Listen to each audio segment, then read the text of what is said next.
कल हमने spherical capacitor के बारे में पढ़ा और स्फेरिकल कैपेसिटर के थ्रू हमने ये सीखा कि कैपेसिटर पे चार्ज स्टोर्ड क्या होता है। ठीक है, अब दो और टाइप जो हमें सीखनी होगी यहाँ, एक तो सिलेंड्रिकल और एक पैरेलल प्लेट। ठीक है, सिलेंड्रिकल पे एक क्वेश्चन है आपके एक्सरसाइज में, है ना? कौन सा था? 35 था कि कौन सा था? एक्सरसाइज में देखो कौन सा था क्वेश्चन नंबर, एडिशनल एक्सरसाइज में था वो कैपेसिटर पे। अरे उसके बाद था नहीं, क्वेश्चन नंबर 32 है। सिलेंड्रिकल कैपेसिटर पे बात नहीं हुई, सिलेंड्रिकल कैपेसिटर पे है क्वेश्चन नंबर 32। ठीक है, और पैरेलल प्लेट पे तो बहुत सारे, हमने स्फेरिकल कैपेसिटर पढ़ लिया। चलो मैं पहले पैरेलल प्लेट पे चलता हूँ। आपने ट्राई थोड़ी किया होगा सिलेंड्रिकल का। 34 क्या है? अच्छा, डाउट है क्या उसमें? ठीक है, लास्ट में लेता हूँ मैं एक बार। पैरेलल प्लेट कैपेसिटर स्टार्ट करता हूँ। ठीक है, उस दिन ही पूछा मैं वो जब प्रॉब्लम्स पूछ रहा था, या तो या फिर नाम नहीं लिया होगा। इक्विपोटेंशियल सरफेसेस पे एक क्वेश्चन है, क्वेश्चन नंबर 34। एक अच्छा सवाल है, आ सकता है कहीं भी, वो भी अपना ट्राई करके रखना। चलिए अभी देखिए, पैरेलल प्लेट कैपेसिटर से हम शुरुआत करते हैं और ये थोड़ा बड़ा टॉपिक है, ढंग से सीखना है।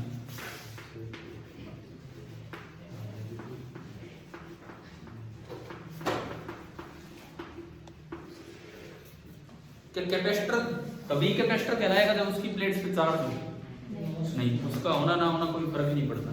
ठीक है, हमने क्या किया, दो प्लेट्स ली, दो लार्ज पैरेलल प्लेट्स, और इन प्लेट्स का एरिया, एक साइड का एरिया मैंने माना A और इनके बीच का सेपरेशन मान लिया D। अभी हम वैक्यूम ले रहे हैं या एयर ले रहे हैं, अभी कोई और मीडियम नहीं डाल रहे, जैसा कल स्फेरिकल में पढ़ा। और हम निकालना चाहते हैं इसकी कैपेसिटेंस। क्या तरीका होता है? 3 स्टेप होते हैं। क्या क्या 3 step? Charge stored, then voltage and then capacitance. तो मैंने क्या किया, मैंने इसको कुछ भी चार्ज दे दिया, और मैं क्यू और माइनस क्यू ही क्यों मानूं? हमने कल पढ़ा था कुछ भी ले सकते हैं। इन जनरल अगर आप शुरुआत करते हैं तो माना कि भाई इस प्लेट पे चार्ज दिया Q1 और इस प्लेट पे चार्ज दिया कितना, Q2। तो चक्कर ही नहीं है क्यू और माइनस क्यू का, वो तो एक स्पेशल केस हो ही जाएगा। ठीक है, तो उसी तरह से चलना होगा। चार्ज स्टोर्ड कितना है, देन वोल्टेज कितनी है, एंड देन फिर जाके कैपेसिटेंस निकलेगा। वोल्टेज कब निकालते हैं? जब ये कनेक्ट किया या कनेक्ट करने से पहले? कनेक्ट करने से पहले। ध्यान है ना कल का? ठीक है, एक आधे दिन कल तबीयत ही खराब होगी, घर जाके थोड़ी देर सोया हूँ तब थोड़ा ठीक हो। देखो इधर सुनो, ये Q1 ये Q2 है। कैसे निकालूं मैं वोल्टेज? वोल्टेज यहाँ पोटेंशियल डिफरेंस कितना होगा, ये कैसे निकालें? तरीका सुनो, मैं स्टेप फर्स्ट पे आ रहा हूं, वोल्टेज निकालना है।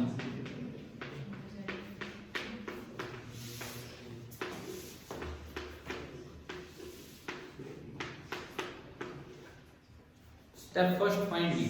कैसे? अब देखिए, बिना कनेक्ट किए हुए निकालना है। लेकिन ये प्लेट कंडक्टर है कि इंसुलेटर? कंडक्टर। कैपेसिटर होता है कंडक्टर। ठीक है, तो इसमें ना चार्ज आपस में रीडिस्ट्रीब्यूट होगा। पहला काम ये होगा, क्योंकि कंडक्टर है तो कंडक्टर पे तो चार्ज इधर उधर हो सकते हैं। क्या कर रहे हो? इधर ध्यान दो, सुनो, इधर सुनो। कोने क्यों मार रहे हो इसको? इधर देखिए, चार्ज अगर ये आसपास Q2 नहीं रखा होता तो ये बराबर बराबर बढ़ जाता, Q1/2 और Q1/2। अभी पता नहीं किस तरह बढ़ेगा, क्योंकि वो भी इसको डिस्टर्ब करेगा। तो पहली बात तो इसका बंटवारा करना है। मैंने माना कि इसका x पार्ट इधर आएगा, इधर कितना आएगा? Q1 minus x। सबसे पहले मैं x निकालूं। x कैसे निकालें? हमने पढ़ा है कि कंडक्टर की बॉडी के अंदर इलेक्ट्रिक फील्ड कितना होता है? 0। देखा था ना ये तो? कंडक्टर की बॉडी के अंदर जो है इलेक्ट्रिक फील्ड 0 होगा। ध्यान है कि नहीं ये चीज, है ना? तो इसके अंदर E 0 होगा, E इनसाइड इज 0। ऐसा होने के लिए जितना चार्ज इधर हो उतना ही चार्ज उधर हो। क्यों? क्योंकि लार्ज शीट का जो फील्ड होता है, लार्ज शीट का फील्ड वो डिस्टेंस से इंडिपेंडेंट होता है, वो सिग्मा बाई 2 एप्सिलॉन नॉट होता है। पढ़ा था हमने कभी? एक साइड अगर सरफेस चार्ज डेंसिटी सिग्मा है तो उसका फील्ड से कहीं तक भी आप देखो कितना होता है, सिग्मा बाई 2 एप्सिलॉन नॉट। तो इसके इधर इधर कितना चार्ज है टोटल? Q1 माइनस एक्स कितने एरिया पे है? ए एरिया पे। समझ आ रहा है? ठीक है। इसके उधर उधर कितना चार्ज है? एक तो x है और एक पूरा Q2 है। मतलब अल्टीमेटली हमें करना क्या है, अगर आप यहाँ नेट फील्ड जीरो करना चाहते हैं, जितना चार्ज इधर की साइड बैठा उतना ही चार्ज उधर की साइड बैठा। तो इससे फर्क नहीं पड़ रहा कि वो दूर बैठा है या पास। उस Q2 को भी यहाँ मान लो जैसे इसी साइड है यहाँ पे, तो इधर कितना चार्ज हो गया? Q2 प्लस एक्स, क्योंकि लार्ज शीट का फील्ड डिस्टेंस से इंडिपेंडेंट है। तो इधर कितना चार्ज हो गया? Q2 plus x. और इधर कितना चार्ज होगा? Q1 minus x. क्लियर? अगर नेट फील्ड जीरो चाहते हैं तो जो इस साइड चार्ज उतना ही उस साइड होगा। तभी तो सिग्मा बाई 2 एप्सिलॉन नॉट और sigma by 2 epsilon not cancel out करेंगे। तो क्या इक्वेशन बनेगी? Q1 माइनस एक्स, छोड़ो सब कटना है। आप सिग्मा बनाओगे divide by A divide by 2 epsilon not, वो सब उसमें भी आना है बराबर। उधर का चार्ज कितना है? एक तो x है, जो दूर बैठा है उसको भी यही बुला लो, x प्लस Q2। क्या x कैलकुलेट करना आ गया? क्या हमें x कैलकुलेट करना आ रहा है? केवल इस पे भी सवाल आ सकते हैं कि यहाँ से कैसे रीडिस्ट्रीब्यूशन करोगे। ये 2x Q1 माइनस Q2, तो x आ गया Q1 माइनस Q2 अपॉन 2। भाई एक बार बताओ यार, ये समझ आ रहा है क्या कैसे रीडिस्ट्रीब्यूशन होगा? कैपेसिटेंस छोड़ो, सवाल इस चीज पे भी आ सकता है, रीडिस्ट्रीब्यूशन पे, कंडक्टर पे रीडिस्ट्रीब्यूशन। ठीक है। अब मुझे x पता लग गया, यानी कि इस साइड कितना चार्ज है? इस साइड चार्ज है Q1 माइनस Q2 अपॉन 2। इधर कितना बचा? इधर ये घटेगा, ये घटेगा ना। तो जब आप Q1 में से घटाओगे, Q1 में से ये घटाओगे तो 2 एलसीएम आएगा, तो उधर जाएगा तो 2Q1 हो जाएगा। 2Q1 माइनस Q1 और minus minus plus Q2, 2Q1 minus Q1 Q1। तो यानी कि ये जो घट के बचेगा, इधर बचेगा Q1 प्लस Q2 बाई। आज भी बताओ एक बार, इस प्लेट पे रीडिस्ट्रीब्यूशन समझ आया? इसके होने की वजह से अगर ये आसपास नहीं बैठा होता ना तो आधा आधा बढ़ जाता। इतना रीडिस्ट्रीब्यूशन आ गया समझ में? क्लियर है? क्लियर है? डाउट है? क्लियर है? तो अब ये बताओ उसमें कैसे करें रीडिस्ट्रीब्यूशन? दो तरीके हैं। एक तो ये है कि उसका y इधर मान लो। देखो एक तरीका, उसका y इधर मान लो तो उधर कितना बचेगा? Q2 minus y। उसके अंदर भी, कंडक्टर के अंदर नेट फील्ड कितना होता है? जीरो। इधर वाले सारे चार्ज को समेट के यहाँ रख दो तो इधर तो जाता Q1 प्लस y और उधर कितना? Q2 minus y। उनको इक्वेट कर देते फिर हो जाता। दूसरा जो ये बता रहे हैं वो ज्यादा बेटर तरीका है। कंडक्टर की बॉडी पे आमने सामने equal and opposite charge induce होता है। ठीक है। यहाँ अगर x है तो सामने अपने आप कितना इंड्यूस होगा? Minus x. और Q2 में से माइनस एक्स इधर आ गया तो उधर बचेगा Q2 माइनस माइनस एक्स। कितना हो गया? Q2 plus x. एक्स की वैल्यू तो ये, इसका नेगेटिव करोगे तो यानी कि यहाँ पे चार्ज आया Q2 माइनस Q1 अपॉन 2, इसका नेगेटिव। ठीक है। और सामने जब Q2 में से फिर ये घटाओगे, Q2 में से आप फिर ये घटाओगे, ये ना घटाओगे नहीं, Q2 में x जोड़ोगे तो Q2 में ये ऐड करोगे, x के सामने माइनस x आएगा, यहाँ होगा Q2 प्लस x। Q2 में ये x ऐड करो, Q2 में ये x ऐड करो, या फिर Q2 में से ये घटा दो तो यहाँ है। समझ आ रहा है क्या? भाई इधर कितना चार्ज आया? Minus x। मुझे Q2 में से माइनस x ही तो घटाना है, तो इसमें से ये घटा दो या इसमें ये ऐड कर दो, तो बाहर आप करके देख लो, यही बचेगा Q1 प्लस Q2 बाई 2। एक बार ये बताओ, क्या रीडिस्ट्रीब्यूशन समझ आ गया कंडक्टर की प्लेट के? आमने सामने मैंने दो पैरेलल लार्ज प्लेट्स ली, कैपेसिटेंस है नहीं है वो ठीक है, हम तो पहले एक बार चार्ज को रीडिस्ट्रीब्यूट कर रहे हैं। क्या रीडिस्ट्रीब्यूशन आप सभी को क्लियर है? प्लेट्स पे रीडिस्ट्रीब्यूशन कैसे होगा, ये भी सवाल बन के आ सकता है इतना सा। ठीक है। अब मुझे v निकालना है, V मतलब दोनों प्लेट्स के बीच का पोटेंशियल डिफरेंस, यहाँ प्लस यहाँ माइनस, तो मैं ये निकालना चाहता हूँ कि ये पोटेंशियल डिफरेंस कितना होगा। कैसे निकालें, आप एक बार E निकाल लो, E निकाल लो, और यूनिफॉर्म फील्ड होगा दो लार्ज प्लेट्स के बीच में, और यूनिफॉर्म फील्ड में पोटेंशियल डिफरेंस होता है E इंटू डी। पढ़ा है हमने ये शायद, यूनिफॉर्म, हाँ वो वही वाला रिलेशन है। और बिल्कुल यूनिफॉर्म फील्ड होगा तो E के अलोंग जो डिफरेंस होगा वो हो जाएगा E इंटू डी।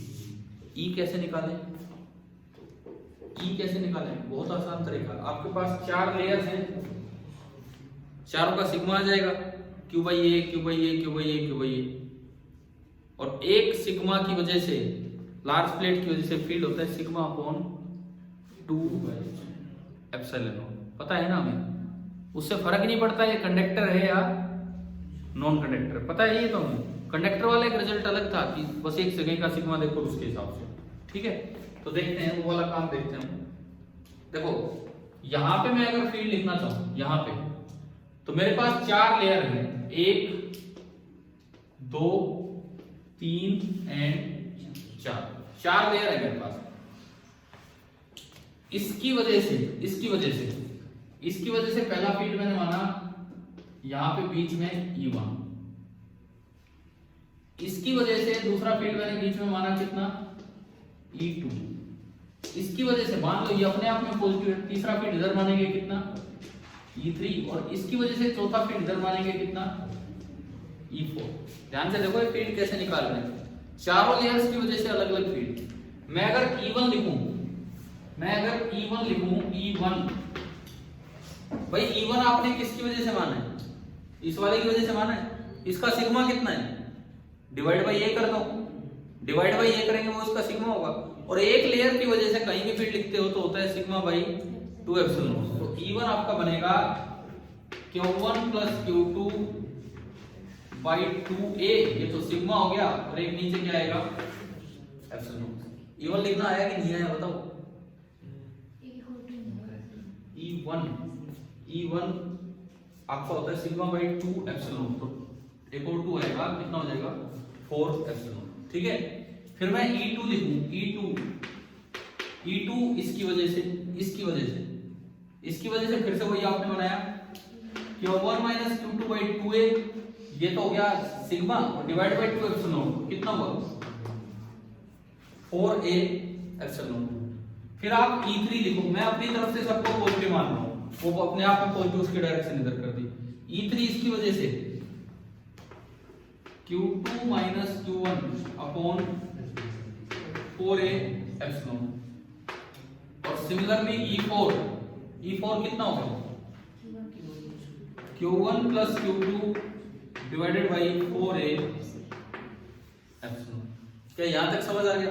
अब देखो ये E1 और E4 कैंसिल आउट हो रहे हैं, आप वैल्यूज देख लो यहां, ये वैल्यूज देखो E1 और E4 क्या ये कैंसिल आउट हो रहे हैं, डायरेक्शन अपोजिट है, और ये दोनों कैंसिल हो गए, ठीक है। इसमें E1 को बड़ा मान लो E3 से, दोनों की डायरेक्शन अपोजिट है, तो नेट फील्ड कितना होगा E1 माइनस E3। तो बीच में अगर मैं E नेट लिखूं, E नेट जो बीच में आपका बनेगा वो आपका हो जाएगा E1 minus E2 minus E3, ठीक है, E2 माइनस E3, E2 आगे E3 पीछे। मैंने वैल्यूज पुट की, E2 आपका है Q1 minus Q2 upon 4a epsilon minus E3 Q2 minus Q1 upon 4a epsilon. क्या ये माइनस जब जाएगा तो इसी का डबल हो रहा है कि हो रहा है, इसका डबल होगा तो 2 से 2 कटेगा, तो ये कितना बचा Q1 minus Q2 upon 2a epsilon. आप बताओ क्या बीच में E लिखना आ गया, बीच में नेट फील्ड लिखना आ गया, तो फिर हमारा पहला स्टेप पूरा हो जाएगा। V कैसे लिखना, यूनिफॉर्म फील्ड में वोल्टेज ऐसे लिखी जाती है E इंटू डी। तो अगर मैं V को फिनिश करूं, क्योंकि फील्ड यूनिफॉर्म है, आप E की डायरेक्शन में ही जा रहे हो, पोटेंशियल कम होगा, यहां से वहां पोटेंशियल डिफरेंस जो बनेगा that will be equal to E net into D, यानी कि जो V आया वो निकल के आया Q1 minus Q2 upon 2A epsilon और इनटू B। अब ये फर्स्ट स्टेप समझ आ गया है कि नहीं? क्लियर है पहला स्टेप। इससे फर्क नहीं पड़ता आपने चार्ज दिया नहीं दिया, आपको कैपेसिटेंस तक पहुंचना है तो चार्ज देना पड़ेगा। Q माइनस Q देना की कोई जरूरी नहीं है, कितना भी हम दे सकते हैं। इसमें एक नया काम हमने बस ये भी सीखा कि चार्ज को रीडिस्ट्रीब्यूट कैसे करना है कंडक्टिंग प्लेट्स पे, और फिर B कैसे निकालना, नेट E निकालना।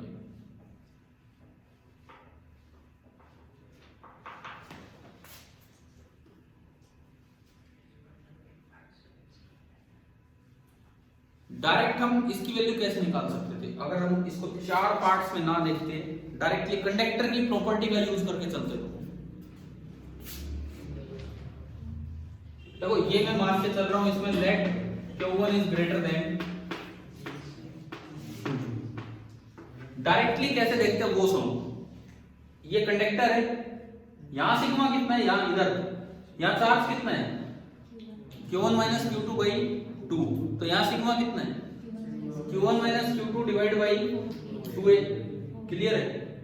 और जस्ट सिग्मा के बाहर, कंडक्टर के बाहर नेट फील्ड हमेशा कितना होता है सिग्मा बाई, कंडक्टर के बाहर सिग्मा बाई एप्सिलॉन नॉट। यहां सिग्मा कितना है Q1 minus Q2 upon 2A, तो यहां जो फील्ड होगा इस रीजन में कितना होगा डिवाइड बाई एप्सिलॉन नॉट। एक बार देखो क्या वही आ रहा है कि इतना काम हमें करके दिखाने की जरूरत ही नहीं। समझ में आ गया? आप डायरेक्ट ये लिख सकते थे अगर आप थोड़ा कॉन्फिडेंट है लिखने में कि भाई क्या बता के जाने वाले हैं। समझ में आ रहा है ना? कंडक्टर के जस्ट बाहर जो फील्ड होगा वो होगा सिग्मा बाई एप्सिलॉन नॉट। वो सबकी वजह से होगा, हमने 4 की वजह से निकाल के देख लिया। अब डायरेक्ट लिखते यहां सिग्मा होगा Q1 minus Q2 upon 2A और फील्ड होगा डिवाइड बाई एप्सिलॉन नॉट। ठीक है, वही इधर होता क्योंकि आपने माना Q1 is greater then Q2, Q1 बड़ा होगा तो ये नेगेटिव चार्ज हो गया, नेगेटिव चार्ज हो गया तो इधर की तरफ और वही आना था पूरा। ठीक है, तो ये 4 स्टेप में दिखाने की भी जरूरत नहीं अगर आपको सीधा आता है तो, और उससे आपने भी निकाल लिया। बताओ भाई पहला स्टेप क्लियर हुआ कि नहीं? दूसरा स्टेप अब क्या करें, चार्ज स्टोर। ठीक है, स्टेप सेकंड पे हम आते हैं।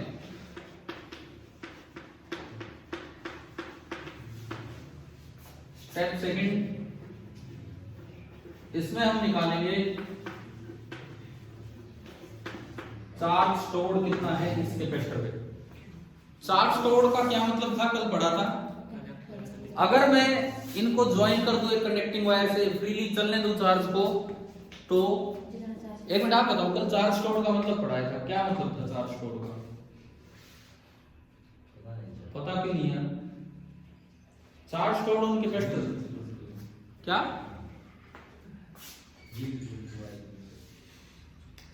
आप बताओ चार्ज स्टोर्ड ऑन कैपेसिटर का क्या मतलब था? सिंपली मीनिंग बता दो मुझे तो हिंदी भाषा में भाई। अरे चार्ज स्टोर्ड ऑन कैपेसिटर का क्या मतलब था आप बताओ कैपेसिटर के पास कितना चार्ज है ना, ये थोड़ी चलता है। अगर मैं उनको ज्वाइन कर दूं, अगर 2 प्लेट्स हैं और मैं उनको ज्वाइन कर दूं एक कनेक्टिंग वायर से, तो कितना चार्ज एक से दूसरे में फ्लो करेगा उसे क्या बोलते थे? Charge store. अरे क्या फायदा है कल के आखिरी घंटे का, कल जो लास्ट घंटे की क्लास हुई थी उसका क्या फायदा हुआ बताओ? ठीक है, चार्ज स्टोर का ही मतलब समझ नहीं आ रहा है। हाँ जी अंकेश, याद है आपको? मतलब ध्यान था क्या था? देखो यार मैं आपको बताऊं, कोई जरूरत ही नहीं थी 1 घंटे क्लास में, सीधा स्टार्ट करते पैरेलल प्लेट से, एक पे Q देते एक पे माइनस Q, और मैं एक बार बोल देता कि भाई चार्ज स्टोर्ड Q है लिख लो, कोई पूछता भी नहीं क्यों है Q। सबको लगता है भाई क्यों ही कहते होंगे क्योंकि इधर भी Q है इधर भी माइनस Q है। अरे वैसे दिमाग लगाओ तो नेट तो 0 है वहां पे, फिर भी चार्ज स्टोर्ड Q है। उस पे आएंगे ना अभी क्या है क्या नहीं। अब मैं निकालूं चार्ज स्टोर्ड, इसका क्या मतलब है? इसका ये मतलब है कि अगर ये हमारी इमेजिनेशन है, अगर मैं इन दोनों को ज्वाइन कर दूं किससे? एक कंडक्टिंग वायर से, तो कितना चार्ज ट्रेवल करके जाएगा उसे क्या बोलते हैं हम? Charge store. करना नहीं है ज्वाइन, ये इमेजिनेशन होती है इस तरह से। ठीक है, ये कैसे निकालें? ये कैसे निकालें चार्ज स्टोर कि भाई कितना इधर से उधर जाना है? चार्ज कब तक चलेगा? जब तक दोनों का पोटेंशियल इक्वल हो जाए। यानी कि पोटेंशियल डिफरेंस कितना हो जाए, 0। अब देखो ध्यान से सुनो, बाहर कितना चार्ज है, बाहर Q1 प्लस Q2 बाई 2, इधर भी कितना है Q1 प्लस Q2 बाई 2। सुनो अच्छे से सुनो, बीच में पोटेंशियल डिफरेंस तब रहेगा जब फील्ड होगा, क्योंकि V बराबर कितना है, E इंटू डी। आप चाहते हो कि V 0 हो जाए, V 0 का मतलब आप ये चाहते हो कि बीच में E नेट कितना हो जाए, 0। यही तो आप चाह रहे हो, E नेट कितना हो जाए, 0। क्या E1 और E4 कैंसिल आउट हो रखे थे कि नहीं? तो क्या इनके होने से बीच में कोई फील्ड आया है, नहीं आया। बीच में फील्ड केवल किससे आ रहा था, एक x और एक -x। यानी कि अगर ये x ट्रेवल कर जाए, अगर इधर से उधर x चला जाए तो यहाँ 0 हो गया और यहाँ भी कितना हो गया, 0 हो गया। भाई इधर से x निकल के उधर चला जाए तो x जाके जुड़ेगा -x में, तो कितना हो गया, 0 हो गया। क्या बीच में फील्ड बचेगा, नहीं बचेगा, बाहर वाले पड़े रहते। तो यानी कि अगर आप इनको ज्वाइन करते तो केवल कितना चार्ज चल के जाता, x, और x है कितना, Q1 minus Q2 upon Q। यानी कि जो चार्ज स्टोर्ड होगा Q that is equal to x and that is equal to Q1 minus Q2 upon 2। अब बताओ यार कौन दिमाग लगाए, इतना तो कोई सोच नहीं पाता है वहां पे भाई चार्ज स्टोर्ड क्या है। एक पे Q1 है, एक पे Q2 है, तो चार्ज स्टोर्ड दरअसल बन रहा है Q1 minus Q2 upon 2, ना कि उसका एवरेज। समझ आया, 2 स्टेप हो गए, ये इक्वेशन नंबर 2। अब तीसरा step, step third, find C capacitance, find C। तो बाय डेफिनेशन C क्या होता है, Q बाई V। अब ये है चार्ज स्टोर्ड बाई V। अब एक बार आप देखो, ये Q है, क्या Q1 माइनस Q2 बाई 2 इसमें भी दिख रहा है V में, क्या ये पूरा इसमें दिख रहा है? तो जब डिवाइड करोगे तो ये पूरा तो कैंसिल आउट हो जाएगा, एक d बचेगा और ये एप्सिलॉन नॉट एक कहां चला जाएगा, ऊपर। डिवीजन आता है ना, जिस चीज से डिवाइड करते हो रेसिप्रोकल करके मल्टीप्लाई करते हो, तो वो करते हैं। तो Q बाई V, Q तो आपका है ये Q1 minus Q2 upon 2 by V का मतलब है इसका रेसिप्रोकल से मल्टीप्लाई कीजिए, तो 2 ऊपर गया, A ऊपर गया, एप्सिलॉन नॉट ऊपर गया, डिवाइडेड बाई एक तो Q1 माइनस Q2 है और एक D है, ये पूरा कैंसिल, 2 से 2 भी कैंसिल किया, ऊपर एप्सिलॉन नॉट A बचा। तो अल्टीमेटली क्या आंसर आ गया, epsilon not A by D। तो मतलब चाहे आपने कुछ भी जान लिया हो, मुझे लगता है आप सभी को ये फॉर्मूला तो इस टॉपिक के साथ याद होगा, याद है ये फॉर्मूला कैपेसिटेंस का, ये फॉर्मूला तो इस टॉपिक के साथ याद होगा कि C is equal to epsilon not A by D। समझ आया? कभी ये सवाल आ जाए कि name the quantity whose unit is farad per meter, name the physical quantity whose unit is farad per meter, farad per meter। ये देखो ना, इधर अगर D ऊपर जाए, एरिया नीचे आ जाए, तो मीटर अपॉन मीटर स्क्वायर, नीचे मीटर बचा, और कैपेसिटेंस की यूनिट क्या होती है, फैराड। तो फैराड पर मीटर किसकी यूनिट है, एप्सिलॉन नॉट का नाम क्या है, परमिटिविटी। एब्सोल्यूट परमिटिविटी की यूनिट होती है फैराड पर मीटर। अरे ऐसे घुमा देते हैं सवालों में, हम कैपेसिटेंस में ढूंढते जा रहे हैं, ये निकल आया वहां का शुरुआत का इस तरह से। अब बताओ एक बार, क्या ढंग से क्लियर हुआ चार्ज स्टोर्ड क्या है? ठीक है, मैंने कहा मैं इलेक्ट्रिक फील्ड सीधा भी लिखवा देता, लेकिन जब चार्ज स्टोर्ड निकालने गए तो क्या इस चीज का यूज हुआ कि नहीं, E0 कैसे किया, वो दो तो कैंसिल आउट हो रहे थे और इस तरह से। क्लियर है? अब हम लेते हैं जो जनरली यूजुअली जो लिया जाता है, कुछ नोट करना ही कीजिए आप, अगर नहीं किया है तो तीनों स्टेप्स में।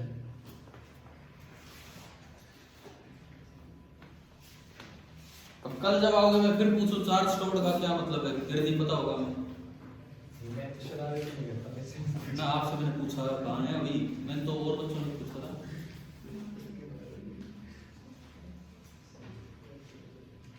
शरारत की बात ही नहीं है यार, मैं तो जो काम कल रहा है वो बातें भी नहीं करता बीच में। अरे मैं बोल ही दिया कुछ।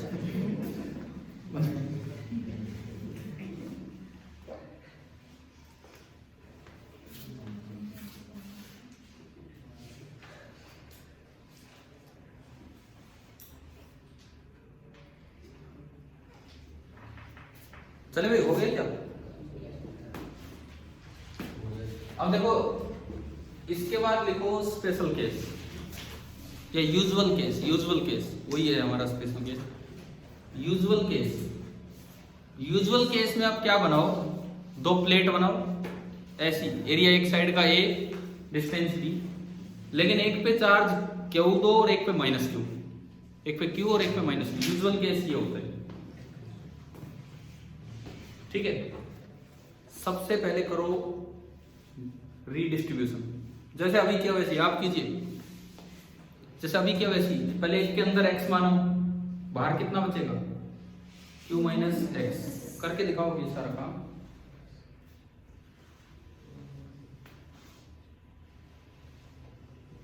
पहला स्टेप आप फॉलो कीजिए, चार्ज रीडिस्ट्रीब्यूशन कीजिए कंडक्टर की प्लेट्स पे।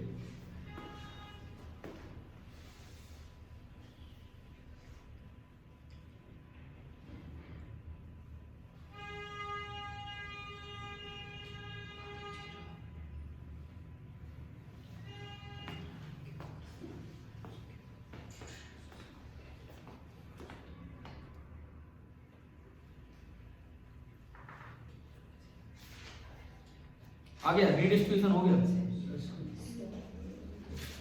अंदर आएगा x, x आपने अंदर माना था ना, हाँ, तो x की वैल्यू q आएगी, तो बाहर कितना बचेगा 0, क्योंकि ऊपर था ही q। देखो मैं एक बार बोर्ड पे दिखाता हूँ आपको क्या था।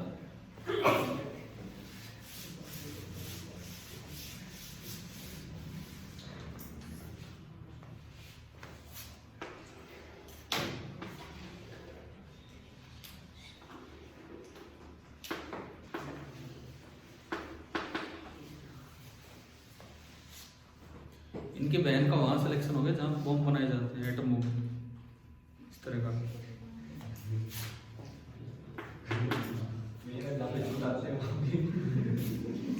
इनका वहां होगा जहां पटाखे बनाए जाते हैं।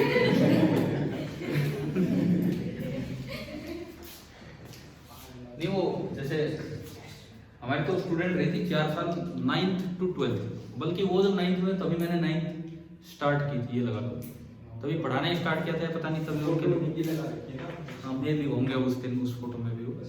तो 9th वाला वो जो बैच था वो 4 साल वो पढ़ाया था। फिर उसके बाद फिजिक्स लाइन में ही उनका जाने का मन बना, आरपीएस से उन्होंने बीएससी ऑनर्स फिजिक्स किया, देन एमएससी कोई एनआईटी से थे ना, कौन सी एनआईटी, वारंगल, हाँ अच्छी एनआईटी है। एमएससी मतलब एमएससी कम एमटेक इस तरह का कोर्स था वो, पता नहीं एग्जैक्ट नाम तो क्या था, 3 साल का 2.5-3 साल का होता है, ठीक है। और अभी उनका डीआरडीओ में सिलेक्शन हुआ।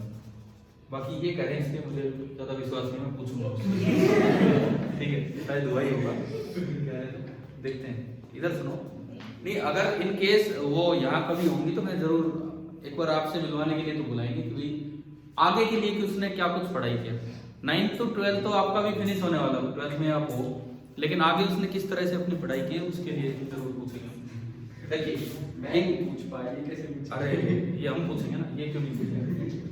देखो इधर सुनो, ये सबसे पहले आपने रीडिस्ट्रीब्यूट किया ये x, तो यहाँ कितना बचेगा q माइनस एक्स, पहला काम था यही। e इनसाइड कितना था 0, तो देखो आपने ये वाली इक्वेशन बनाई, इधर तो चार्ज बैठा है q माइनस एक्स, उधर वाले सारे चार्ज पे एक जगह रख दो, क्योंकि लार्ज शीट का फील्ड डिस्टेंस पे डिपेंड ही नहीं करते। तो ये बनेगा x माइनस क्यू, x को उधर ले जाओ q को इधर ले आओ, तो ये आपका बना 2q is equal to 2x। बातें मत कीजिए भाई, इधर सुने। तो यहां से x कितना आया, x आपका आ गया q, क्लियर है। इसके बाद रीडिस्ट्रीब्यूशन एक बार दिखा देते हैं कि क्या बना। ये पूरा पूरा चार्ज इधर आ गया, तो बाहर कितना बचा, q में से q घटाओगे तो 0। आमने सामने कंडक्टर की प्लेट्स पे ये आमने सामने इक्वल एंड अपोजिट क्यों आता है, ये आप गॉस लॉ से प्रूव कर सकते हो। जैसे अभी तो इन्होंने बताया, मैंने मान लिया, मतलब यही चीज प्रूव कर दिया जाए बोर्ड में तो क्यों आता है, गॉस लॉ से प्रूव कर सकते हो। देखो वो भी बता देता हूँ बीच में। आप एक गॉसियन सरफेस मानो जो इस शीट के अंदर से पास हो रही है, यहाँ यूं है और यहाँ इस शीट के अंदर से पास हो रही है, ऐसी क्यूबिकल सी गॉसियन सरफेस है, क्यूबॉइडल। प्लेट के अंदर फील्ड होगा, मेटल की बॉडी के अंदर नहीं होगा, यहां भी नहीं होगा। मैं एक बार निकाल रहा हूं फ्लक्स बाय डेफिनेशन, एक बार मैं निकाल रहा हूं फ्लक्स बाय डेफिनेशन। सुनो, यहां फील्ड है नहीं, यहां फील्ड है नहीं, तो flux zero, E dot ds। यहां जो होगा नॉर्मल ऊपर और फील्ड एक प्लेट से दूसरी प्लेट की तरफ 90 डिग्री पे, ये जो है नॉर्मल नीचे, फील्ड 90 पे। जब ये क्यूब तो यूं बनेगा, एक सरफेस यहाँ की बनेगी नॉर्मल बाहर, फील्ड आगे, एक पीछे की बनेगी नॉर्मल पीछे, फील्ड आगे। तो बाकी चार सरफेसेस पे तो ई और ds क्या हो गए, परपेंडिकुलर, इसलिए ई डॉट ds जीरो। और ये दो सरफेसेस इस क्यूब की फील्ड के अंदर है, तो इसलिए ई डॉट ds जीरो, क्योंकि ई जीरो। तो फ्लक्स बाय डेफिनेशन कितना है, जीरो। तो इसके अंदर जो क्यू इन होना चाहिए वो भी कितना होना चाहिए, जीरो। यहाँ है x, यहाँ माना हमने कितना, y, और क्यू इन इस सरफेस के अंदर x प्लस y है, so x plus y is zero, so y is equal to minus x। बिना लिखे एक चीज प्रूव होगी, समझ आया। ये भी तो सवाल बन के आ सकते हैं कि आमने सामने इक्वल एंड अपोजिट होगा, कैसे, क्लियर हुआ। तो ये y बराबर माइनस x आ गया, यहाँ q तो यहाँ माइनस q, अब माइनस q तो सारा ही था वो यहाँ आ गया, तो बाहर कितना बचा, जीरो। एक बार देखो क्या रीडिस्ट्रीब्यूशन हो गया। इसके बाद आता है पहला स्टेप कि फाइंड v। e लिखो भाई बीच में, e लिखो बीच में और v निकालो। चार तो करने ही, ये दो तो खत्म ही हो गए, बचे कितने, दो। इन दो की वजह से लिख दो, ये नेगेटिव है तो उधर की तरफ, ये पॉजिटिव है तो उधर की तरफ। बीच में दो ही तो फील्ड बचे, इस लेयर की वजह से तो कितना होगा, सिग्मा अपॉन 2 एप्सिलॉन। सिग्मा तो हुआ क्यू बाई ए इस लेयर का, डिवाइडेड बाई 2 एप्सिलॉन नॉट। इसका माइनस क्यू का भी इधर की तरफ, सिग्मा तो हो गया क्यू बाई ए, समझ गए हो, और डिवाइडेड बाई 2 एप्सिलॉन। टोटल कितना होगा, क्यू बाई ए एप्सिलॉन, समझ गए हो। तो अगर मैं टोटल फील्ड लिखूं यहां से यहां, तो वो बन रहा है क्यू बाई ए एप्सिलॉन। वो आप डायरेक्ट भी लिख सकते थे, मैं फिर से उस बात पे आ रहा हूं। डायरेक्ट कैसे लिखते, डायरेक्ट कैसे लिखते, कंडक्टर के जस्ट बाहर फील्ड होता है सिग्मा अपॉन एप्सिलॉन। यहां सिग्मा कितना, क्यू बाई ए, तो बाहर कितना होता है, क्यू बाई ए एप्सिलॉन। तो ई आ गया मेरे पास, ई आ गया तो वी भी आ गया। यूनिफॉर्म फील्ड में वेद वाला फॉर्मूला, वेद कुछ नहीं है, यूनिफॉर्म फील्ड में v बराबर ed, ये फॉर्मूला होता है। आप e की डायरेक्शन में चलो, d डिस्टेंस चलोगे यूनिफॉर्म फील्ड में, तो जो पोटेंशियल डिफरेंस होगा वो कितना होगा, e इंटू d। तो आपने यहाँ लिखा v बराबर e net into d। e net अभी देखा कितना है, q by a epsilon not, तो v आ गया q upon a epsilon not into d। Equation number 1, इस बार की इक्वेशन 1। भाई लिखना आ रहा है नहीं, वोल्टेज कैसे निकालनी होती है, समझ आ रहा है। अब दूसरा स्टेप क्या करना है, चार्ज स्टोर। चार्ज स्टोर के लिए मुझे क्या करना पड़ेगा, इसको कनेक्ट करके देखना होगा। कनेक्ट करने से पहले मैंने रीडिस्ट्रीब्यूशन की तरफ ध्यान दिया, तो यहाँ जीरो था, यहाँ जीरो था, यहाँ x था और यहाँ माइनस x। बीच का फील्ड भाई v जीरो था, तो बीच का फील्ड जीरो करो। बाहर वालों की वजह से तो कोई फील्ड है ही नहीं, सारा फील्ड किसकी वजह से, अंदर वालों की वजह से। तो इसको ही खत्म कर दो। ये खत्म कब होगा, जब सारा का सारा चार्ज x इधर चल के चला जाए, समझ गए हो। यानी कि जो x है वही चार्ज स्टोर्ड है, और x था कितना, q था अभी, समझ गए हो ना। तो जो चार्ज स्टोर्ड आएगा, इस बार जो चार्ज स्टोर्ड आया x है, और वो कितना है, q। अब सुनो, हम अभी तक ये रटते आए हैं, कि अगर दो प्लेट्स हैं, एक पे Q चार्ज है, एक पे माइनस Q, तो चार्ज स्टोर्ड कितना बोल दिया करते थे, Q। क्यों है, क्या कारण था, ये कारण था उसका, समझ आ रहा है क्या, क्यों बोलते थे वो Q। क्योंकि यार उस पे आने से पहले बहुत कुछ है, पहले आपको रीडिस्ट्रीब्यूशन करना पड़ेगा, फिर आपको ज्वाइन करके देखना पड़ेगा कितना चार्ज फ्लो करके गया, तो सारा ही चला गया। समझ में आया ना। ये मतलब नहीं है कि हमने दे क्यों रखा है इसलिए उसको क्यों बोल दिया ना, वो नहीं है। फ्लो कितना करेगा वो है क्यों। क्या समझ आ रहा है ये पूरा काम। अब आप देखो यहां से x को आपने क्यू ले लिया। Step third, find c q by v। तो q तो q है ही, q बाई v आप फिर से करोगे तो q की जगह तो q है, और v की जगह क्या था, q d upon a epsilon not. क्यों से क्यों गया, एंड अल्टीमेटली ये फिर दोबारा से क्या आ गया, epsilon not a by D. तो एक बार बताओ क्या पैरेलल प्लेट कैपेसिटर की ये शुरुआत है, क्या ये समझ में आया है कि नहीं? ठीक है, लार्ज प्लेट कैपेसिटर्स होते हैं और सिंपली हमने बस ये लगा लो, ये सीखा है कि वही कल वाला काम ही दोबारा से जारी था।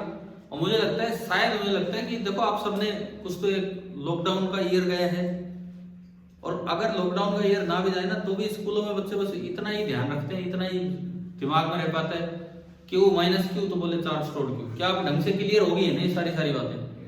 वोल्टेज कब निकालनी होती है, जब आपने कनेक्ट नहीं किया है। और चार्ज स्टोर्ड देखने का तरीका यह है कि अगर मैं कनेक्ट कर देता तो कितना चार्ज एक से दूसरे पे फ्लो करके जाता, और फिर फाइनली कैपेसिटेंस निकलता है। और कैपेसिटर तब तक रहता है जब तक आपने कनेक्ट नहीं किया, कनेक्ट ही करके फिर आप चार्ज को रोक ही नहीं रहे हो। समझ गए ये चीजें? ठीक है। एक और बिल्कुल ऐसा ही, जैसे हमने पढ़ लिया पहले स्फेरिकल, फिर क्या पढ़ा, पैरेलल प्लेट, अगली चीज क्या आएगी, सिलेंड्रिकल। एक बार शुरुआत इसी तरह की है। ये सिलेंड्रिकल वाला पार्ट मैं आपको होमवर्क में दे रहा हूं।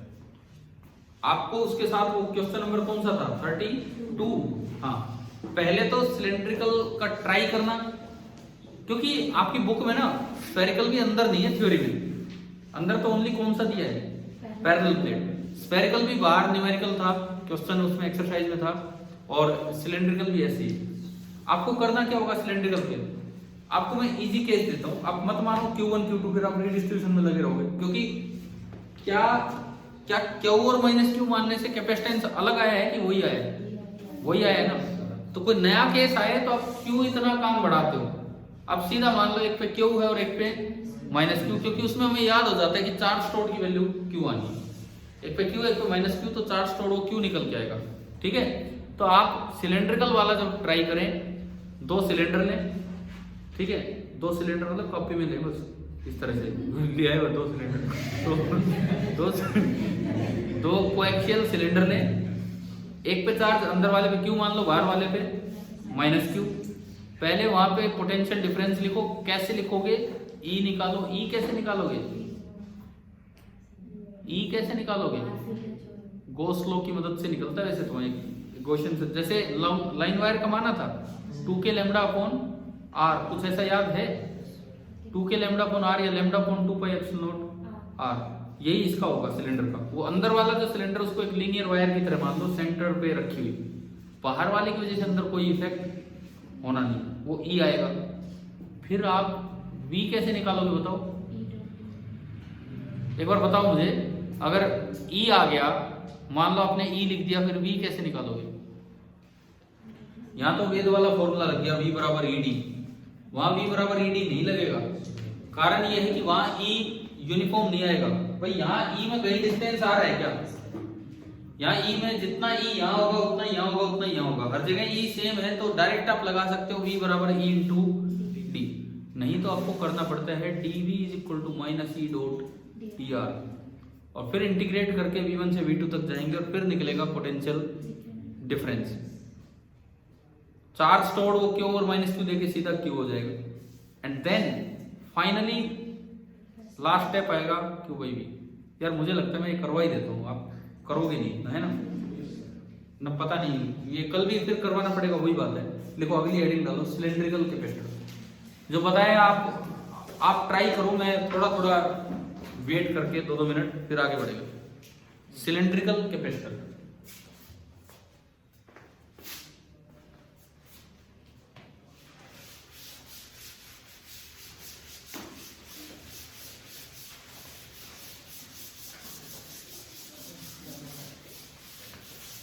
कल क्या किसके स्कूल की छुट्टी है?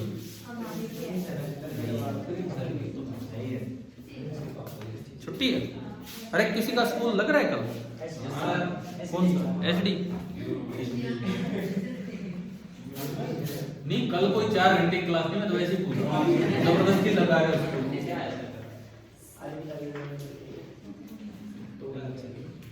पता नहीं क्या है, कल चक्का जाम।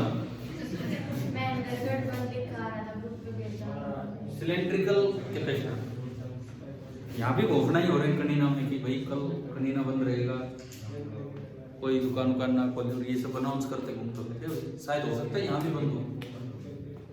देखिए सिलेंड्रिकल कैपेसिटर, तो आप शाम को वेट करना, कभी क्लासेस भी बंद हो, मैं मैसेज डाल देंगे, मतलब अगर वो हुआ तो मैसेज आएगा, नहीं तो नहीं। ठीक, सुनिए सिलेंड्रिकल कैपेसिटर में किस तरह की अरेंजमेंट होती है। आप 2 सिलेंडर बनाएंगे,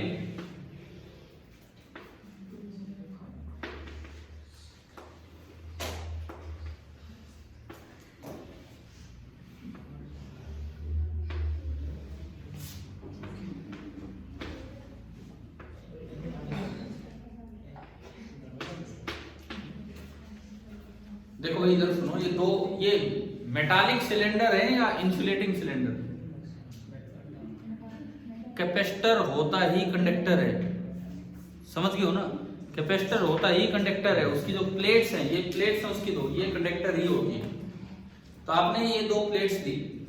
अब देखो Q1 Q2 लेके फालतू में अपना काम बढ़ा रहे हैं, क्योंकि हमने 2 बार देख लिया, वो वही आना होता है। तो हम क्यों ना अपने आप ही मान लें, जो यूजुअल केस है कि एक प्लेट पे मतलब एक सिलेंडर पे चार्ज Q है और एक पे -Q, मैंने ये चार्ज माना, ठीक है, क्लियर हो यहाँ तक। अब सुनिए, पहला काम V निकालना है। कनेक्ट करने से पहले मुझे V निकालना होगा। कहाँ V निकालना होगा? प्लेट्स के बीच में, समझ गए हो। यहाँ इसके अंदर V निकालना, इन 2 प्लेट्स के बीच में। मैं कहता हूं कि ये प्लस, ये माइनस, और यहाँ पोटेंशियल डिफरेंस कितना है? V।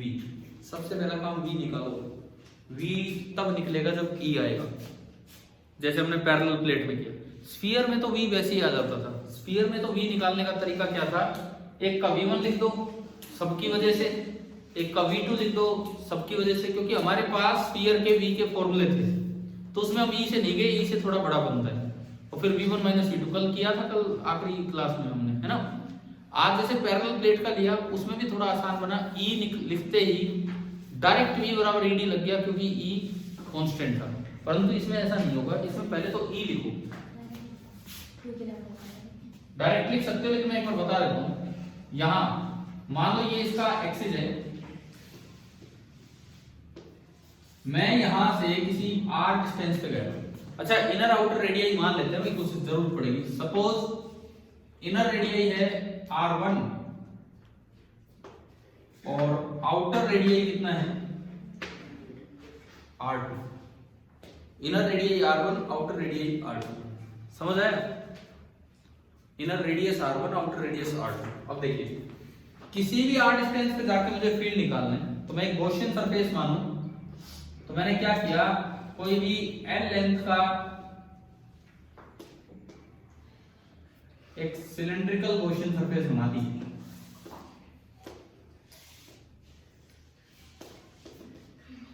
किसी भी l लेंथ की एक सिलेंड्रिकल गॉसियन सरफेस, ये कोई तीसरा सिलेंडर नहीं है, तो गॉसियन सरफेस है, ठीक है। बाय डेफिनेशन अगर आप E लिखें ना, फ्लक्स लिखें, तो देखो यहां पे E होगा बाहर की तरफ, यहां अगर ds मानते हैं वो भी बाहर होगा। गॉसियन सरफेस एक क्लोज सरफेस होती है, तो ये ऊपर नीचे इस पे ढक्कन लगा दिए, ये ऊपर नीचे मैंने ढक्कन लगा दिए, इस पे क्लोज सरफेस है ये, ठीक है।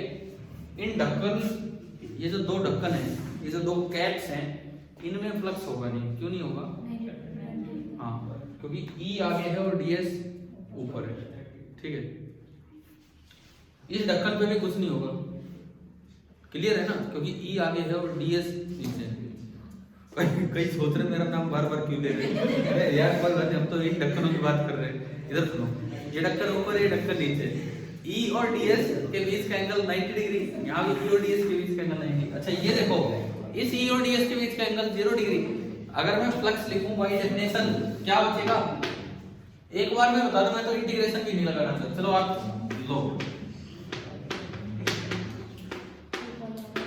प्लेन पे तो 0 और कर्व पे होगा E पूरे में यूनिफॉर्म में बाहर आ जाएगा इनमें, और इंटीग्रल ds मतलब curve surface area. Curve surface area होता है 2πrl, r इसका रेडियस और l ये। तो अगर मैं इसको सीधा सीधा लिखूं तो कितना हो गया? E × 2πrl। ये तो फ्लक्स बाय डेफिनेशन हुआ। बाय गॉस लॉ फ्लक्स कितना होगा? क्यू इन, अब क्यू इन है बस ये सिलेंडर है, वो माइनस क्यू वाला तो अंदर है ही नहीं। अरे जो येलो कलर की गोशन सरफेस है इसके अंदर तो यही सिलेंडर है ना। कितनी लेंथ है सिलेंडर की? एल। अब एल लेंथ में कितना चार्ज होगा? सपोज इसकी यूनिट लेंथ में चार्ज कितना है? लैम्डा। तो एल लेंथ में कितना चार्ज होगा? Lambda into L. ठीक है, इसकी यूनिट लेंथ के चार्ज का ये मतलब है आप यूनिटरी मेथड लगा दो। सपोज इसकी पूरी लेंथ कितनी है? एल। अब लैम्डा को छोड़ो, पूरी लेंथ एल है। एल लेंथ पे कितना चार्ज है इस अंदर वाले सिलेंडर पे? क्यू। तो यूनिट लेंथ पे कितना होगा? Q by L. तो इस स्मॉल एल लेंथ पे कितना होगा? Q by capital L into small L. Unitary method है ये तो फ्लक्स होगा Q in upon epsilon not Q by capital L into small L upon, equate करते हैं हम इन्हें, इन दोनों को इक्वेट करोगे तो एल से एल कैंसिल, और जो ई निकल के आया ये 2 पाई आर को नीचे ले जाओ, 2 पाई एप्सिलॉन नॉट आर नीचे गया, और ये क्यू बाई एल मैंने यहाँ ले लिया, ये आपका ये आ गया। क्यू बाई एल लैम्डा होता है कि नहीं? वही तो आया lambda upon 2 pi epsilon not r. आप डायरेक्ट भी लिख सकते थे लेकिन मैंने यहाँ पे करके दिखा दिया कैसे है। समझ आया? थोड़ा बहुत समझ आया? समझ आया? किसी ने आगे भरी, मैंने कहा थोड़ा बहुत आ गया, थोड़ा बहुत तो आ गया। अरे क्या दिया है क्या? समझ कैसे निकाला है? आ गया, ठीक है। ई हो गया ये अगला स्टेप। ई थोड़ी निकालना था, हमारा मेन स्टेप क्या था? वी निकालना है। अब बताओ क्या ये ई यूनिफॉर्म है वायर्स के बीच में, प्लेट्स के बीच? नहीं है, क्योंकि आर पे डिपेंड कर रहा है। जैसे जैसे आगे जाओगे ई कम होगा। अब ऐसे में मैं वी कैसे निकालूं? ये पोटेंशियल डिफरेंस देखो, सुनो, इस प्लेट का पोटेंशियल मान लो V1 है और इस प्लेट का पोटेंशियल मान लो कितना है? V2। तो मेरे लिए V का मतलब है V1 माइनस V2। अगर एक प्लेट का पोटेंशियल है V1, एक का पोटेंशियल है V2, तो जो पोटेंशियल डिफरेंस हमारे लिए होगा वो कितना होगा? V1 minus V2। कैसे कैसे निकालें हम? ये देखो, इधर देखो, आपको बीच में E पता लग गया। सपोज यहाँ का पोटेंशियल मैं कहता हूँ V है, ये डिफरेंस को छोड़ो, मैं यहाँ का पोटेंशियल V बोलता हूँ। अगर यहाँ का V1 है, यहाँ का V2 है, तो यहाँ का मैंने कितना माना? V माना। मैं थोड़ा सा और आगे गया फील्ड की डायरेक्शन में, मैं फील्ड की डायरेक्शन में dr आगे गया, तो चाहे पोटेंशियल कम हो चाहे बढ़े, मुझे तो क्या लिखना पड़ेगा? V plus dv। यहाँ पोटेंशियल V था, मैं थोड़ा dr और आगे गया तो पोटेंशियल कितना हुआ? V plus dv। तो एक रिलेशन होता है हमारा कि dv that is equal to minus E dot dr। Minus हो E भी आगे और आप जा भी आगे रहे, तो E और dr दोनों सेम डायरेक्शन में। इस जगह E का मैग्नीट्यूड था Q by L divided by 2 pi epsilon not r। इस जगह dr का मैग्नीट्यूड dr है और आप सेम डायरेक्शन में जा रहे हैं, तो cos 0 डिग्री, cos 0 आपका होता है 1। तो भाई ये जो dv आया माइनस क्यू अपॉन एल अलग 2 पाई एप्सिलॉन नॉट r और इनटू क्या आया? dr। ठीक है, दोनों साइड इंटीग्रेट कर दो यहां से वहां तक। इंटीग्रल dv v1 से v2, इंटीग्रल dv v1 से v2, उधर माइनस कांस्टेंट बाहर निकालो, सब कुछ, q भी कांस्टेंट है, l भी कांस्टेंट है, 2 पाई एप्सिलॉन नॉट भी कांस्टेंट है, और ये बचा 1 बाई r। r की वैल्यू कहां से कहां तक बताएं? r1 से r2। r की वैल्यू आपकी होगी r1 से लेके r2। समझ आया? इंटीग्रेशन पता है 1 बाई r का क्या होगा? ln r log r to the base e, ln r। इस माइनस को इधर ले आएंगे, इंटीग्रल dv v होगा, लिमिट पुट करेंगे तो क्या बनेगा? v2 minus v1। लेकिन मुझे क्या निकालना है? v1 minus v2। तो v2 माइनस v1 बनेगा, लेकिन मैं माइनस इधर उठा लूं तो क्या लिख सकता हूं उसे? समझ आ रहा है ना? तो मैंने अगला स्टेप लिखा और ये बना v1 माइनस v2 बराबर q by l 2 pi epsilon, और इधर बनेगा log r और लिमिट बनेगी ln r2 minus ln r1 और log a minus log b क्या होता है? log a upon b। तो मैं अगर उसको ठीक ठाक करके लिखूं तो ये बना ln of r2 by r1। Equation number 1। इतनी देर में ये निकल के आया है, इतनी देर में ये निकल के आया क्या? पहला स्टेप। लेकिन दूसरा स्टेप हमने आसान कर रखा है। कैसे आसान कर रखा है? क्या हमने q1 q2 माने, q और माइनस q माने। आप देखो दूसरा स्टेप कैसे आसान हो गया। सेकंड स्टेप में चार्ज स्टोर निकालोगे तो देखिए, चलो मैं देखिए पहले ये पूरा कीजिए। क्या ये समझ आया कि नहीं आया?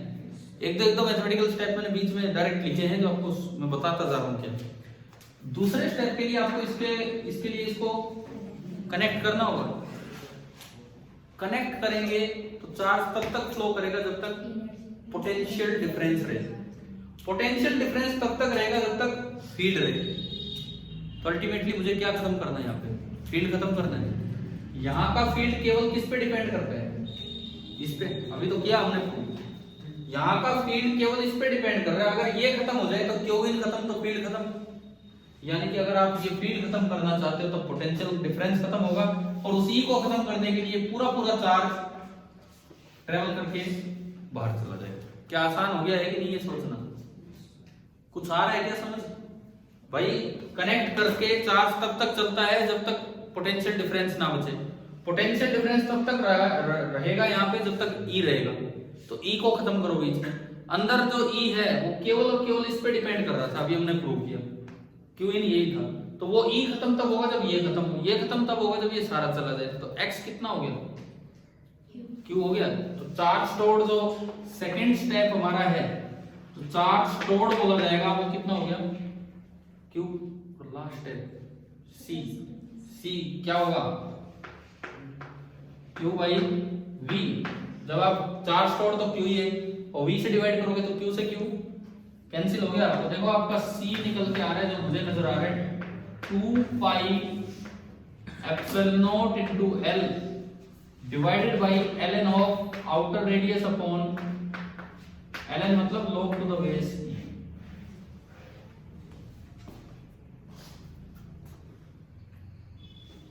To pi epsilon not L upon ln of r2 by r1। हमने तीन तरह के कैपेसिटर पढ़ लिए, तीन ही तरह के पढ़ने। स्फेरिकल पढ़ा, देन पैरेलल प्लेट पहले करवा दिया। मैं सिलेंड्रिकल भी करवा सकता था लेकिन पैरेलल प्लेट में हमने Q1 Q2 ले लिए, नहीं तो फिर इसमें लेते, फिर उसमें ले लिए क्योंकि उसके आने के चांसेस ज्यादा होते हैं पैरेलल प्लेट के। पर भाई ये भी आ सकता है क्योंकि आपकी एनसीईआरटी टेक्स्ट बुक में एक क्वेश्चन है, कोई भी क्वेश्चन एज इट इज उठ के आ सकता है। अब एक बार बस वो सवाल पढ़ के देखो क्या ये सारी वैल्यूज मेंशन है क्या वहां पे? 32वां सवाल है 32, क्वेश्चन नंबर 32। इसमें पहली बात लास्ट में पूछा क्या है? कैपेसिटेंस पूछा है। Determine the capacitance of the system. ठीक है, कोई ना पोटेंशियल आप निकाल देंगे। Cylindrical capacitance to coaxial cylinder, question number 32 NCERT page number 91। Length दे दी, लेंथ कितनी है? Capital L. तो ये कैपिटल एल दे दिया। क्या R2 और R1 दिए हुए? क्या R2 और R1 दिए हुए? दे रखे हैं। तो पहली बात ये फॉर्मूला लग के तो क्या आ गया? डायरेक्ट कैपेसिटेंस आ गया। समझ आया? उसके बाद ये पूछता है कि क्या बताना है? Out potential of inner cylinder. Outer की क्या कर रखी है? अर्थिंग कर रखी है। और इनर पे चार्ज कितना दिया होगा? 3.5 माइक्रो कूलम। कनेक्ट नहीं करना, ये तो हमें देखना पड़ता है, कनेक्ट करना नहीं। इस पे चार्ज कितना दिया हुआ है? 3.5 माइक्रो कूलम। और बाहर वाले की क्या कर रखी है आपने? तो अब आपको ये बताना है कि इनर वाले का पोटेंशियल कितना होगा। भाई एक बार आपने सी निकाल लिया, सी क्या होता है? Q by V. यहां से वी निकाल दो, वी कितना हो जाएगा? Q by C. ये बात याद ही कर लो, ये बात याद ही कर लो कि कैपेसिटर का अगर आपको कैपेसिटेंस पता है, कैपेसिटर का अगर आपको कैपेसिटेंस पता है तो जो पोटेंशियल डिफरेंस होता है वो डायरेक्टली याद कीजिए कितना होता है? क्यू बाई सी। सी आ गया, क्यू इसने दे रखा है। जो अंदर वाले पे है ना वही होता है चार्ज स्टोर, क्योंकि कनेक्ट करोगे तो वो सारा रवाना हो जाएगा। समझ में आ रहा है? तो ये क्यू बाई सी करके पोटेंशियल डिफरेंस आ गया। अच्छा, फिर इसने बता दिया कि बाहर वाले की क्या कर रखी है? अर्थिंग। तो इसका मतलब ये तो जीरो पे। अब अब पोटेंशियल डिफरेंस अगर 10 वोल्ट आ गया, ये 0 पे, तो ये कितने पे हो जाएगा? 10 पे। क्या समझ आया? इसके बाद जरूर ये वाला पार्ट ट्राई करना। अब जो हमारा जो अगली क्लास में जो काम होगा, हम सीखेंगे बीफिंग ऑफ कैपेसिटर। बीफिंग मतलब कैपेसिटेंस को बढ़ाना। मेरे पास कोई वो मीटर नहीं है मेजरमेंट के, पता नहीं लैब में भी वो होंगे नहीं शायद कैपेसिटेंस मेजरमेंट के मीटर। बहुत आसान है ये देखना कि आप दो मेटल की प्लेट लो, दो एल्यूमिनियम की प्लेट लो, उसका कैपेसिटेंस मेजर करो, कुछ आएगा। आप उसके बीच में कोई बुक डाल दो, कोई भी मतलब पेपर पीस डाल दो, तो उसमें दिखता है कि कैपेसिटेंस क्या हो रहा है? इंक्रीज हो रहा है। यानी कि कैपेसिटेंस बीफिंग का मतलब है कैपेसिटेंस बढ़ाना। बहुत आसान है, आप उसमें कोई भी डाइलेक्ट्रिक मीडियम डाल दीजिए, उससे क्या हो जाएगा? Capacitance increase. क्यों हो जाएगा, कैसे होगा? तो ये हमारा अगली क्लास का टारगेट होगा, जो हम शायद कल कर रहे हैं। ठीक है, थैंक यू।